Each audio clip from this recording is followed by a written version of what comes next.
বাংলাদেশে তাফসিরুল কোরআন মাহফিল এই শিরোনামটা এক সময় পরিচিত ছিল না।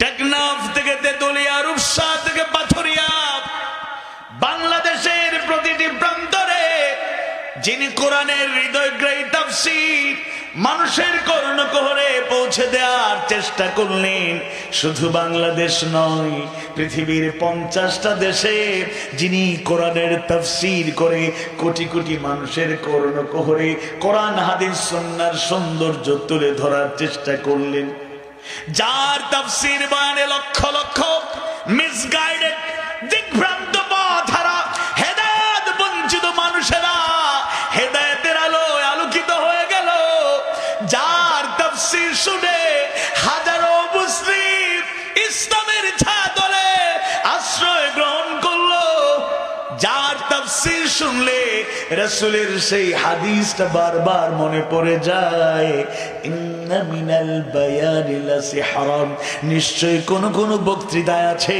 জাদুর প্রভাব। সেই বিশ্বনন্দিত মুফাসসিরে কোরআন, কোরআনের পাখি শহীদ আল্লামা দেলাওয়ার হোসেন সাঈদী রাহিমাহুল্লাহকে দুনিয়া থেকে বিদায় করা হয়েছে, তবুও এই জমিন থেকে কোরআনের আওয়াজ বন্ধ হয়ে যায় না। 50টা বছর শুধু কাউলি দাওয়াত, থিওরিটিক্যাল দাওয়াত তিনি দিয়ে যান নাই। জীবনের শেষ লগ্নে 13টা বছর নিরপরাধী মানুষটাকে বয়োবৃদ্ধ অবস্থায়, যার স্বপ্ন ছিল জীবনের শেষ লগ্ন পর্যন্ত কোরআনের ময়দানে সময় কাটাবেন, যে বয়সে পরিবারের সাথে সময় কাটানোর কথা, ওই সময়টা মজলুম হয়ে কারাগারে তার দিন অতিবাহিত করতে হয়েছে। ওই কারাগারে থাকা অবস্থায় তিনি আমাদের জন্য দাওয়াত দিয়ে গেলেন। ওইটা থিওরিটিক্যাল দাওয়াত নয়, কাউলে দাওয়াত নয়, জবানের মাধ্যমে তাফসীর নয়, ওই দাওয়াত হলো ফি'লি ওয়া আমালি, প্র্যাকটিক্যাল দাওয়াত, আমলের দাওয়াত। তিনি সারাটা জীবন দৃঢ় ইমানদার হওয়ার জন্য সবাইকে উজ্জীবিত করেছেন। নবী রাসূলদের ত্যাগের সেই নজরানাগুলো সুন্দর করে তুলে ধরেছেন। সাহাবায়ে কেরাম দিনের জন্য কত কষ্ট করেছেন সেই কথাগুলো তুলে ধরেছেন। শেষ লগ্নে 13টা বছর নিজে ইউসুফ আলাইহিস সালামের মতো সেই পথ ধরে ত্যাগের নজরানা পেশ করে আমাদেরকে শিখিয়ে গিয়েছেন।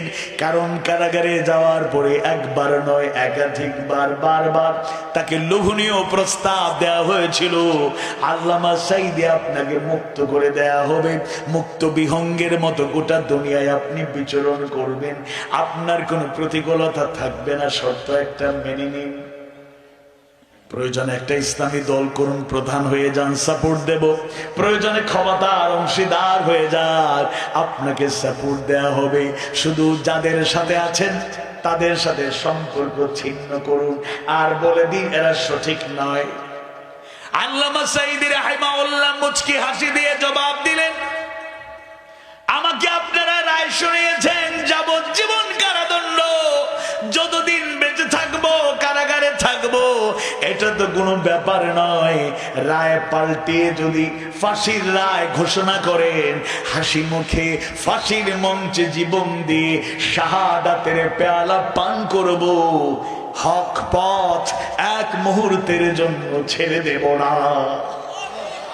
ইন্নাল্লাযীনা ক্বালু, নিশ্চয়ই যারা বলে, ঘোষণা দেয় রব্বুনাল্লাহ, আল্লাহ আমাদের রব, সুম্মা ইসতাকামু, অতঃপর এই কথার উপর অটল বিচল থাকে, তাতানাজ্জালু আলাইহিমুল মালায়েকা, তাদের কাছে ফেরেশতা নাজিল হন, জানায়া দেন, আল্লাহ তাখাফু, তোমরা ভয় করো না, ভয়ের কোনো কারণ নাই, ওয়ালা তাহজানু, চিন্তা করো না, তোমাদের চিন্তার কোনো কারণ নাই, ওয়া আবশিরু বিল জান্নাতিল্লাতী কুনতুম তুআদুন, আর সেই জান্নাতের সুসংবাদ শুনে খুশি হয়ে যাও, যার ওয়াদা তোমাদের সাথে করা হয়েছে।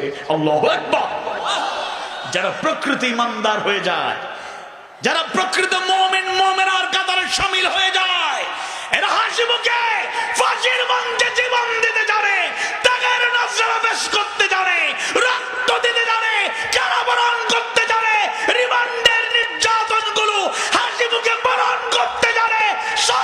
ইমান